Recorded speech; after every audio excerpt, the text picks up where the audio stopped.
Good evening, everybody. I'm Pierre Roberge, the Daily Trader. It is August 25th, and we are going to take a look at Palantir stock from a technical analysis perspective.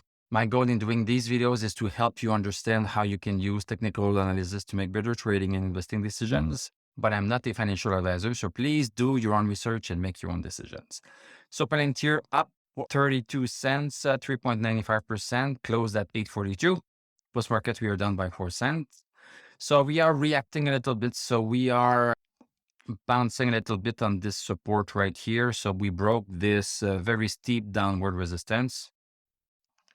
I'm still not impressed. Look at stochastic at 12. So what might be happening is that we might be doing something like this before we go here.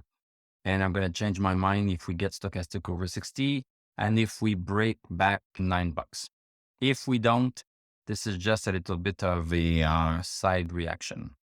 Let's look at the 1 hour chart. So on the 25th, so move up in the morning, stayed flat, and then up. Okay.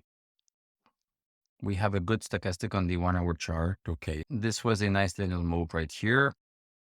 In terms of stochastic, we are at 12. MACD, the two lines are below 0.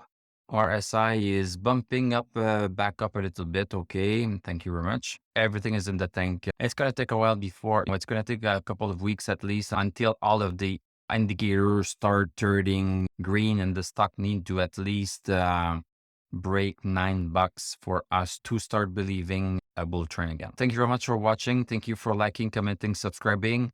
If you like what I do, you can become a YouTube member. Click on my TradingView affiliate link.